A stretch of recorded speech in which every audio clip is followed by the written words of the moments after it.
نحمده ونصلي ونسلم على رسوله الكريم. أما بعد فأعوذ بالله من الشيطان الرجيم. بسم الله الرحمن الرحيم. يا أيها الذين آمنوا توبوا إلى الله توبة نصوحا. وقال الله عز وجل: وتوبوا إلى الله جميعا أيها المؤمنون لعلكم تفلحون. وقال الله عز وجل: فإذا فرغت فانصب وإلى ربك فارغب. وقال الله عز وجل: علم أن لن تحصوه فتاب عليكم فاقرؤوا ما تيسر من القرآن. علم أن سيكون منكم مرضى وآخرون يضربون في الأرض يبتغون من فضل الله وآخرون يقاتلون في سبيل الله فاقرؤوا ما تيسر منه. صدق الله مولانا العظيم. رب اشرح لي صدري ويسر لي أمري واحلل عقدة من لساني يفقه قولي. اللهم صل على محمد وعلى آل محمد كما صليت على إبراهيم وعلى آل إبراهيم إنك حميد مجيد. اللهم بارك على محمد وعلى آل محمد كما باركت على إبراهيم وعلى آل إبراهيم إنك حميد مجيد. رسول اکرم صلی اللہ تعالی علیہ وسلم کا ارشاد پاک ہے: کل بنی آدم خطاء وخیر الخطائین التوابون. سارے کے سارے انسان خطا کار ہیں، گناہ گار ہیں، سب سے غلطی ہوتی ہے، خطا ہوتی ہے، لیکن وخیر الخطائین التوابون، سب سے بہترین غلطی اور خطا کرنے والے وہ لوگ ہیں جو خطا اور غلطی کر کے توبہ کر لیتے. اور اللہ پاک نے ایک جگہ پر ارشاد فرمایا: ان اللہ یحب التوابین. اللہ تبارک تعالیٰ کے نزدیک توبہ کرنے والے محبوب بن جاتے ہیں. وَيُحِبُّ الْمُتَطَهِّرِينَ. اور پاکی حاصل کرنے والے ظاہری اور باطنی نجاستوں سے اپنے آپ کو پاک کرنے والے وہ اللہ کے نزدیک محبوب بن جاتے ہیں. تو کہیں بھی یہ نہیں آتا کہ خطا نہ کرنے والے اللہ کے نزدیک محبوب ہیں. ہاں، خطا کر کے اپنی غلطی کا احساس ہو جائے، اپنے قصور کا اعتراف ہو جائے، اپنے جرم کا اعتراف ہو جائے، یہ اعتراف اللہ کو بڑا پسند ہے. حضرت آدم علیہ السلام سے لغزش ہوئی اور سرزد ہوتے ہی فوراً اللہ کی طرف رجوع کر لیا، فوراً اللہ پاک سے معافی مانگ لی، فوراً اللہ پاک سے توبہ کر لی. اور مقابلے میں شیطان تھا، اس سے بھی غلطی ہوئی، اس نے بھی گناہ کیا، لیکن اس نے توبہ نہ کی، شرمندہ اور نادم نہ ہوا. تو دو آیات قرآن مجید کی ایسی ہیں جن میں اللہ تبارک تعالیٰ نے براہ راست توبہ کا حکم نازل فرمایا ہے، اور ایک آیت تو ایسی کہ جس میں خطاب کیا اللہ پاک نے خاص طور پر صحابہ کرام رضی اللہ عنہم اجمعین کو. اور وہ خطاب بھی ایک قصے اور واقعے کے بعد آیا. میں بہت اشارے کے ساتھ اس بات کی طرف اشارہ کرتا ہوں. سورۃ النور میں حضرت عائشہ رضی اللہ تعالی عنہا کی عفت اور پاک دامنی کا مضمون اللہ نے ذکر فرمایا، اور یہ مضمون ذکر فرمایا کہ کسی محسنہ، نیک اور پاک دامن عورت پر الزام تراشی، بہتان تراشی بہت عظیم جرم ہے، بہت بدترین جرم ہے، جیسا کہ منافقوں نے حضرت عائشہ رضی اللہ تعالی عنہا پر جرم اور الزام لگایا. ان باتوں کو تذکرہ کرنے کے بعد اللہ پاک نے جو مضمون ذکر فرمایا، اچھا اس الزام میں، اس جرم میں کچھ سیدھے سادے مسلمان بھی شریک ہو گئے اور ان کی زبانوں پر بھی کچھ جملے آگے، گو کہ وہ مخلص اور پکے مومن تھے. حسان بن ثابت رضی اللہ تعالی عنہ ہیں، حضرت مستح رضی اللہ تعالی عنہ ہیں، حمنہ بنت جہش رضی اللہ تعالی عنہا ہیں. تو یہ چند لوگ بھی، کوئی 3 یا 4 لوگ تاریخ کی کتابوں میں آتے ہیں کہ ان کی زبان سے بھی غیر دانستہ طور پر کچھ الفاظ نکل گئے. اللہ تبارک و تعالی نے تنبیہ فرمائی اور یہ مضمون ذکر فرمایا وَتُوبُوا إِلَى اللَّهِ جَمِيعًا، اے سارے کے سارے مسلمانوں سب اللہ کی طرف رجوع کرو، سب کے سب تم مل کر توبہ کرو. ایھا المؤمنون، اے ایمان والو، لعلکم تفلحون، تاکہ تم کامیاب ہو جاؤ. امام قرطبی رحمۃ اللہ علیہ ارشاد فرماتے ہیں کہ اس آیت سے یہ ثابت ہوتا ہے کہ ہر انسان پر توبہ کا کرنا فرض اور لازم ہے.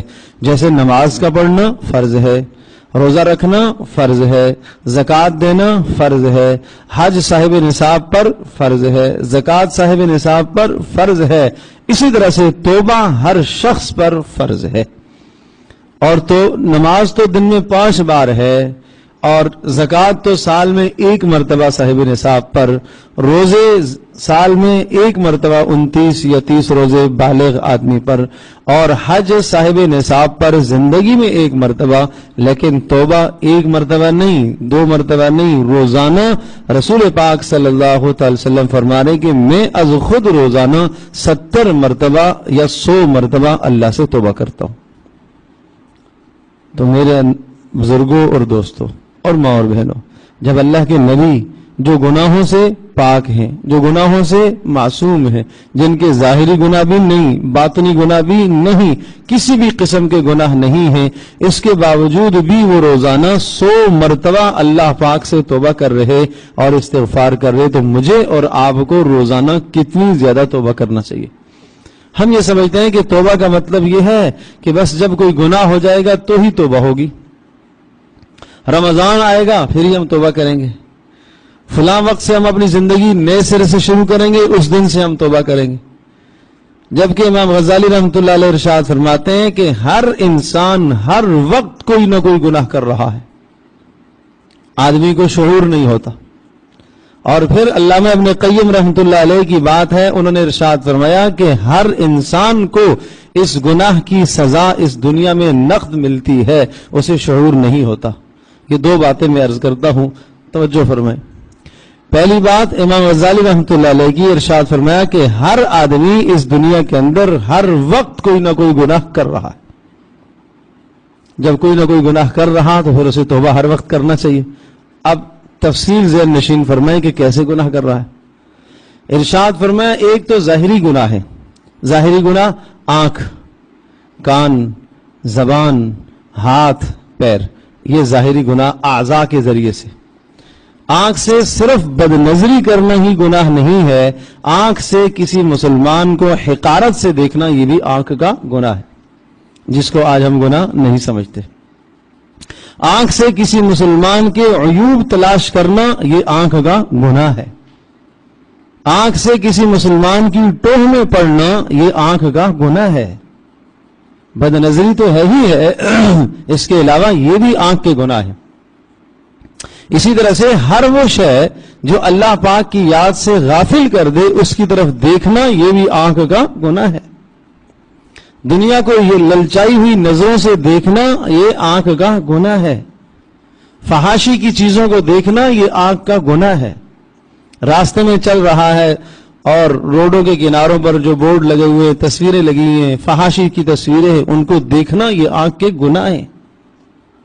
اور میرے عزیز دوستوں اور بزرگوں اور ماں اور بہنوں، اگر یہ گناہ نہ بھی کر رہا ہو تو کسی ایسی جگہ پر دیکھنا، ایسی جگہ نگاہ رکھنا اور مسلسل اس کو دیکھتے رہنا جس دیکھنے کا نہ دینی فائدہ نہ دنیاوی فائدہ، یہ لغو اور بیکار دیکھنا ہے، یہ بھی گناہ ہے. تو کتنی حفاظت کرنی چاہیے ہمیں. سمجھدار آدمی اپنے اعضاء کی کیسی حفاظت کیا کرتا ہے. ایک مال والا آدمی اپنے مال کو کیسے بچاتا ہے. گناہ کی جگہ نہ خرچ کرے، جہاں خرچ کرنے کی جگہ ہے وہاں اعتدال میں خرچ کرے، حد سے تجاوز نہ کرے.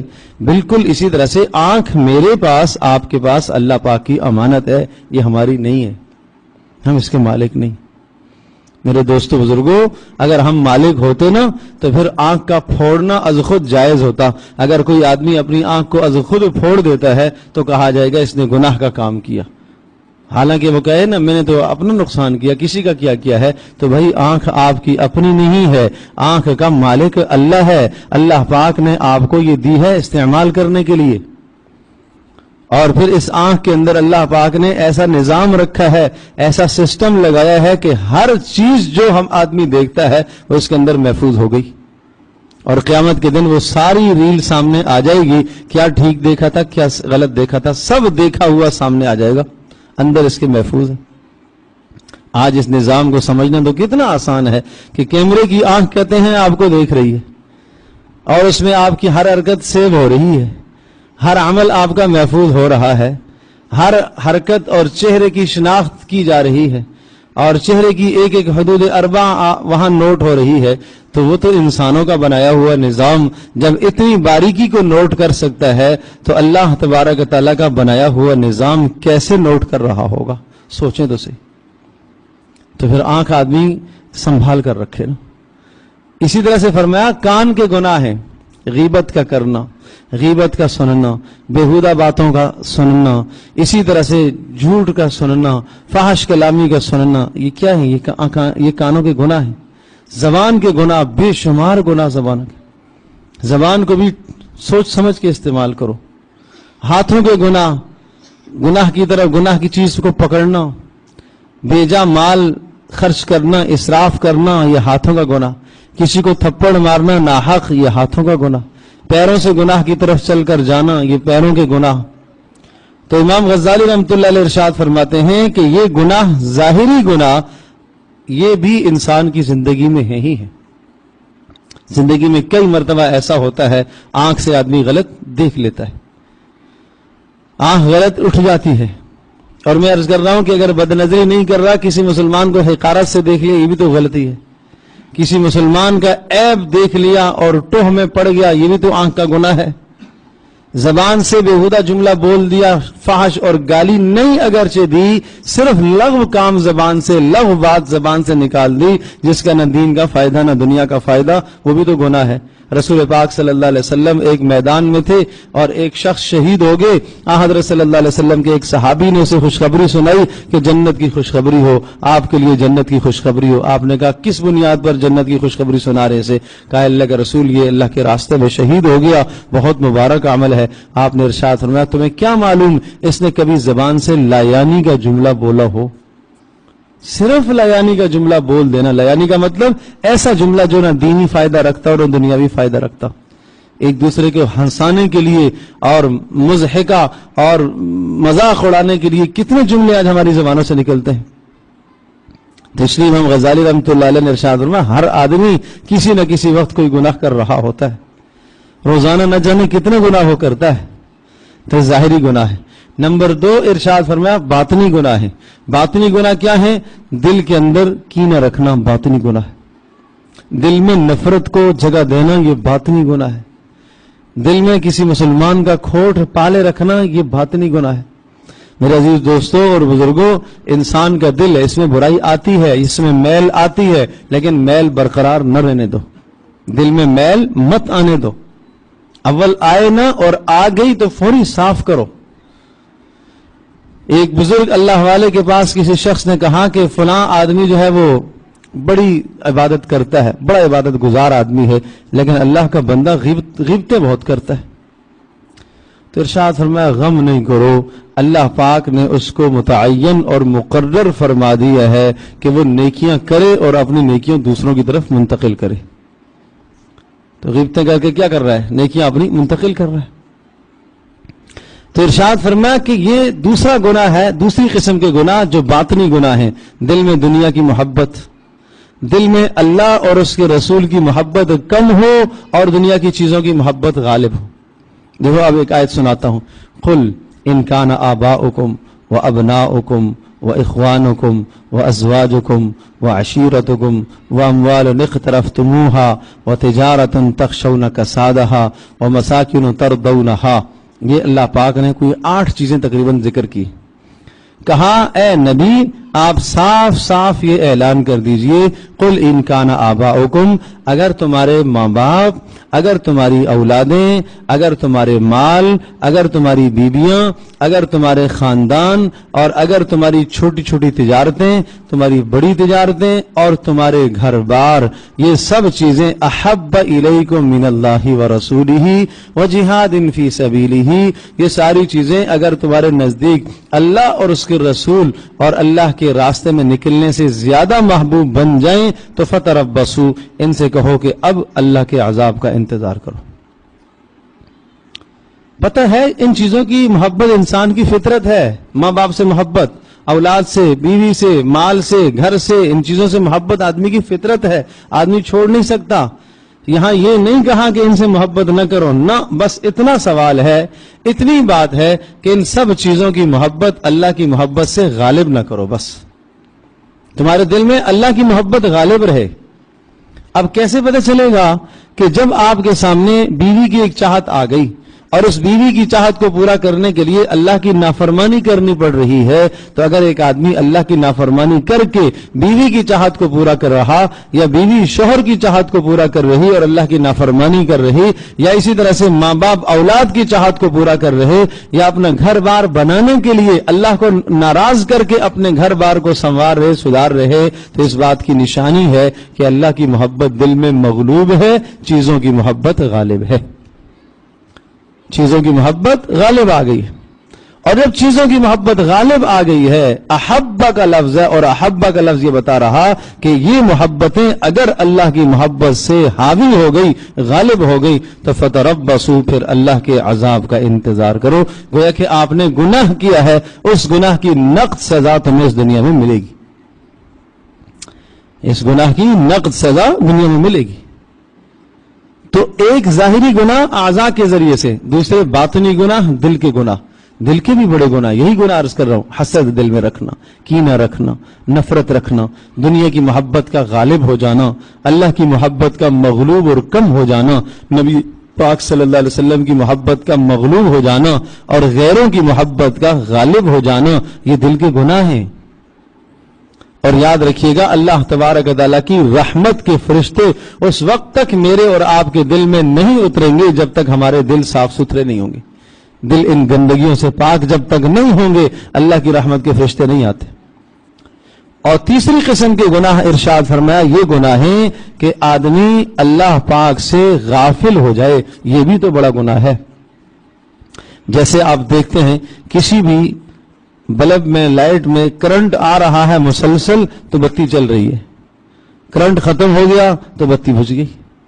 بالکل اسی طرح سے مومن کا دل روشن ہوگا ہر وقت جب اس کے اندر اللہ پاک کی یاد کا کرنٹ آ رہا ہو، ہر وقت اس کا تعلق اللہ سے جڑا ہوا ہو، ایک لمحہ بھی اس کا تعلق اللہ پاک سے نہ ٹوٹے۔ اب بیچ میں اس نے کاروبار بھی کرنا ہے، بیچ میں اس نے آرام بھی کرنا ہے، اس نے بیوی بچوں کو بھی دیکھنا ہے، اس نے یہ سب کام کرنے ہیں، لیکن اگر یہ سارے کام اس کے 100% دین کے مطابق ہو گئے تو اب اس وقت میں اللہ پاک سے اس کا تعلق نہیں ٹوٹے گا۔ میں ایک مثال عرض کرتا ہوں، آپ نے یہ بات پڑھی ہوگی، سنی ہوگی، بارہا بیانات میں یہ بات آتی ہے کہ رات کو سونے سے پہلے کیا کرنا ہے، مسنون اعمال بتائے، آپ باوضو ہو جائیں، آپ سورۃ الملک کی تلاوت کر لے، سورۃ الواقعہ پڑھ لے تاکہ اختتام آپ کا اچھا ہو، اور اسی طرح سے معوذتین سورہ فلق اور سورہ ناس پڑھ کر آپ علیہ السلام ہاتھوں پر دم کر کے جسم پر پھیر لیا کرتے تھے۔ آپ علیہ السلام نے ان آیتوں کے نازل ہونے کے بعد کبھی بھی یہ عمل نہیں چھوڑا، ہمیشہ ہمیشہ پابندی تھی۔ اور یہ سحر سے بچنے کے لیے، جادو سے بچنے کے لیے، اثرات سے بچنے کے لیے، نظر بد سے بچنے کے لیے سب سے بہترین اور مجرب عمل ہے سورہ فلق اور سورہ ناس۔ آپ علیہ السلام کی پابندی تھی۔ آپ جانتے ہیں کہ نبی پاک صلی اللہ علیہ وسلم کو اللہ پاک نے کتنی زیادہ حفاظت عطا فرمائی ہوئی تھی، فرشتے ہر وقت ساتھ ہیں، اس کے باوجود بھی کتنا اہتمام پڑھنے کا کر رہے ہیں، تو مجھے اور آپ کو کتنا زیادہ کرنا چاہیے۔ تو یہ حکم ہے. پھر آپ نے یہ بھی بات سنی ہوگی, کئی بار ہم نے اس بات کو ذکر کیا کہ جب رات کو کسی بھی پہر آپ کو جاگ آ جائے تو آپ لا الہ الا اللہ وحدہ لا شریک لہ لہ الملک و لہ الحمد وہو علی کل شیء قدیر سبحان اللہ والحمد للہ ولا الہ الا اللہ واللہ اکبر ولا حول ولا قوت الا باللہ العلی العظیم ایک مرتبہ کم از کم پڑھ لیا کرے. یہ کیوں سمجھایا؟ تاکہ آپ کا دل غافل نہ ہو اللہ کی یاد سے, تاکہ دل میں غفلت نہ آئے. 2 بار رات جاگائی ہے 2 بار پڑھ لو, 3 بار جاگائی 3 بار پڑھ لو. پھر فرمایا یہ پڑھنے کے بعد اگر 3 مرتبہ آپ نے یہ کہہ دیا اللہم اغفر لی اللہم اغفر لی اللہم اغفر لی, اللہ مجھے معاف فرما مجھے معاف فرما مجھے معاف فرما, اسی کروٹ پر لیٹے لیٹے اللہ آپ کے سارے گناہوں کو معاف کر دے گا. کتنا بڑا اجر ہے. اور فرمایا اگر آپ نے اٹھ کر وضو کر کے 2 رکعت نماز نفل ادا کر لیے تو طے شدہ بات ہے کہ یہ نماز تو آپ کی قبول ہو ہی گئی. اللہ کے نبی نے فرمایا یہ نماز قبول ہو گئی. اور پھر اس کے بعد جو آپ ہاتھ اٹھائیں گے جھولی پھیلائیں گے اللہ کے سامنے, اور اس وقت آپ ہیں اور آپ کا رب ہے, کوئی دنیا کا بندہ نہیں دیکھ رہا, تنہائی ہے, اکیلے ہیں, آپ اپنے اللہ سے مناجات کر رہے ہیں. یہ جو آپ مناجات اللہ سے کریں گے اللہ پاک آپ کی دعاؤں کو ضرور قبول فرمائے گا. تو یہ کیوں عمل بتایا کہ رات کسی پہر آپ کو جاگ آ جائے تو آپ اللہ کا نام لیں. اور پھر آپ نے یہ بھی پڑھا سنا ہوگا کہ جیسے ہی آپ بیدار ہوں تو سب سے پہلا کیا کام کرنا ہے؟ بیٹھنا ہے, اور بیٹھ کر بسم اللہ الرحمن الرحیم الحمدللہ الذی احیانا بعد ما اماتنا والیہ النشور, فوری اللہ کی طرف متوجہ ہونا ہے تاکہ کسی بھی لمحے میں اللہ پاک سے میں اور آپ غافل نہ ہو جائیں. اس لیے یہ اذکار بتائے. تجارت کر رہا ہے, کاروبار میں لگا ہے, اپنے دفتر میں بیٹھا ہوا, کام میں لگا ہوا ہے, تب بھی اس کی زبان پر کسی نہ کسی درجے میں اللہ کا نام آتا رہے تاکہ وہ اللہ کی یاد سے غافل نہ ہو. فَإِذَا قُضِيَتِ الصَّلَاةُ فَانتَشِرُوا فِي الْأَرْضِ وَابْتَغُوا مِن فَضْلِ اللَّهِ وَاذْكُرُوا اللَّهَ كَثِيرًا لَعَلَّكُمْ تُفْلِحُونَ. جب تم روزی کی تلاش کے لیے نکلو تو خوب اللہ کو یاد کیا کرو تاکہ تم کامیاب ہو جاؤ. تو روزی کی تلاش کے وقت بھی اللہ کی یاد سے دوری نہیں ہونی چاہیے, اس وقت بھی اللہ سے غفلت نہیں ہونی چاہیے, اور سوتے وقت میں بھی اللہ سے غفلت نہیں ہونی چاہیے.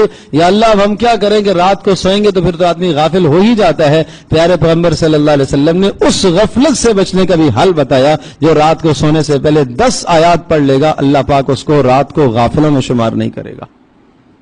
سمجھو کہ وہ اللہ کا ذکر کر رہا ہے, 10 آیات پڑھ کے سو جائے, سنت کے مطابق سو جائے, سمجھو کہ یہ اللہ پاک کا ذکر کر رہا ہے, ساری رات اللہ کا ذکر کر رہا ہے, باوضو ہو کر سوتا ہے. تو حدیث پاک میں آتا ہے ایک فرشتہ رات کو نیکیاں لکھتا ہی رہتا ہے.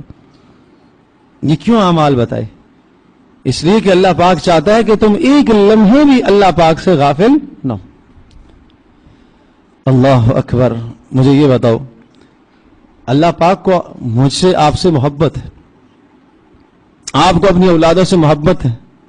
جب آپ کا بیٹا آپ سے کہیں جدا ہو جاتا ہے, دور چلا جاتا ہے, تو آپ پل پل کی خبر رکھنا چاہتے ہیں کہ کہاں ہے, پل پل کی خبر رکھنا چاہتے ہیں. اور اگر جناب 1 2 4 6 فون آپ نے کیے, اگر اس نے اگر فون نہیں اٹھایا تو آپ کو کس قدر پریشانی ہوتی ہے. یہ کیوں؟ محبت ہے. تو اللہ تبارک و تعالیٰ بھی یہ چاہتا ہے کہ میرا بندہ مجھ سے ہر آن ہر گھڑی رابطے میں رہے, اس کا تعلق مجھ سے نہ ٹوٹے. اور اگر وہ تعلق توڑ دیتا ہے تو پھر اللہ کا نقصان نہیں ہے, بندے کا اپنا نقصان ہے, بندے کی اپنی محرومی, بندے کی اپنی بدنصیبی ہے. کتنا محروم القسمت وہ انسان ہوگا جسے پتہ ہو کہ رات کو سورۃ الملک پڑھ کے سونا ہے پھر بھی نہ پڑھے. اللہ اکبر. لا یکلف اللہ نفسا الا وسعها. سورۃ البقرہ کی آخری آیات, آمن الرسول بما انزل الیہ من ربہ والمؤمنون. جسے معلوم ہو کہ یہ 2 آیتیں پڑھنے سے رسول پاک صلی اللہ علیہ وسلم نے ارشاد فرمایا آپ کی ساری رات کے لیے کفایت ہو جائے گی. یہ آیات 2 آیات آپ کی ساری رات کے لیے کافی ہو جائیں گی. معلوم ہونے کے باوجود جو نہیں پڑھ رہا محروم ہے, بدنصیبی ہے. اللہ کے نبی نے بتایا یہ عرش کے خزانے ہیں, یہ عظیم الشان آیتیں ہیں 2, یہ تہجد کے قائم مقام بن جاتی ہیں. عمر بن خطاب رضی اللہ تعالی عنہ ارشاد فرماتے تعجب ہے جسے معلوم ہے اپنی اولادوں کو نہیں سکھاتا. کیوں نہیں سکھاتا؟ سونے سے پہلے آج ہم بچوں سے پوچھتے ہیں بیٹے ہوم ورک کر لیا آپ نے, اسکول کا کام ہو گیا, یہ ہو گیا, یہ ہو گیا. کاش کوئی ماں یہ بھی پوچھے بیٹا سورۃ الواقعہ پڑھ لی ہے, بیٹا سورہ ملک کی تلاوت ہو گئی؟ بیٹا سورۃ البقرہ کی آخری 2 آیتیں پڑھ لی ہیں؟ بیٹا معوذتین سورہ فلق اور سورہ ناس کی تلاوت کر لی ہے؟ سونے سے پہلے آیت الکرسی پڑھ لی ہے؟ مسلمان کا گھر ایسا ہونا چاہیے، مسلمان کا گھرانہ ایسا ہونا چاہیے، مسلمان ماں ایسی ہونی چاہیے، مسلمان باپ ایسا ہونا چاہیے جو رات کو اپنے بچوں سے یہ بھی سوال کرے.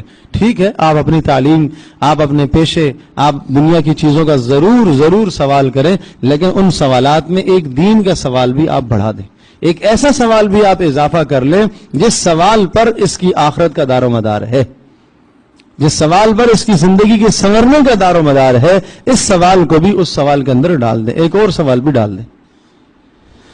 تو اس بات کا عزم کریں کہ ہم رات انشاءاللہ اس طرح سے سنت کے مطابق خود بھی سونے کی اور اپنی اولادوں کو بھی ان سنتوں پر لانے کی انشاءاللہ محنت کریں گے. تو میں یہ عرض کر رہا تھا کہ 3 قسم کے گناہ انسان کرتا ہے. امام غزالی رحمۃ اللہ علیہ نے ارشاد فرمایا 3 قسم کے گناہ. نمبر 1 ظاہری گناہ، نمبر 2 دل کے گناہ، نمبر 3 اللہ سے غفلت. اب سنو، رسول اکرم صلی اللہ تعالی علیہ وسلم کا کوئی ظاہری گناہ نہیں تھا، آپ کا کوئی دل کا گناہ، باطنی گناہ نہیں تھا. اس کے باوجود بھی ایک لمحہ رسول پاک صلی اللہ علیہ وسلم کا اللہ پاک سے تعلق جڑا ہوا تھا. ایک لمحہ اللہ تبارک و تعالیٰ سے جڑے ہوئے اور اللہ پاک کی طرف رجوع. اس کے باوجود بھی روزانہ کتنی مرتبہ استغفار کر رہے؟ 100 مرتبہ. کتنی مرتبہ توبہ کر رہے؟ 70 مرتبہ. تو ہمیں کتنا کرنا چاہیے؟ بعض محدثین نے یہاں یہ بات لکھی ہے کہ آپ علیہ الصلوۃ والسلام کا استغفار کرنا اور توبہ کرنا اس لیے ہوتا تھا کہ رسول پاک صلی اللہ علیہ وسلم کا اور کوئی ظاہری گناہ نہیں تھا. آپ ہر قسم کے چھوٹے بڑے گناہ سے مبرہ، منزہ، پاکیزہ ہے. لیکن آپ علیہ الصلوۃ والسلام جب کسی مخلوق سے ملتے تھے، اپنے گھر والوں سے ملتے تھے یا لوگوں سے بات چیت ہوتی تھی، تو وہ جو زبان پر اللہ کا ذکر تھوڑے وقت کے لیے موقوف ہو جاتا تھا، اس وجہ سے حضرت صلی اللہ علیہ وسلم استغفار کیا کرتے تھے. دل تو کبھی نبی کا غافل نہیں ہوتا، نبی کا دل سوتے میں بھی غافل نہیں ہوتا. آپ علیہ الصلوۃ والسلام کی آنکھ سو رہی ہوتی تھی لیکن دل جاگ رہا ہوتا تھا.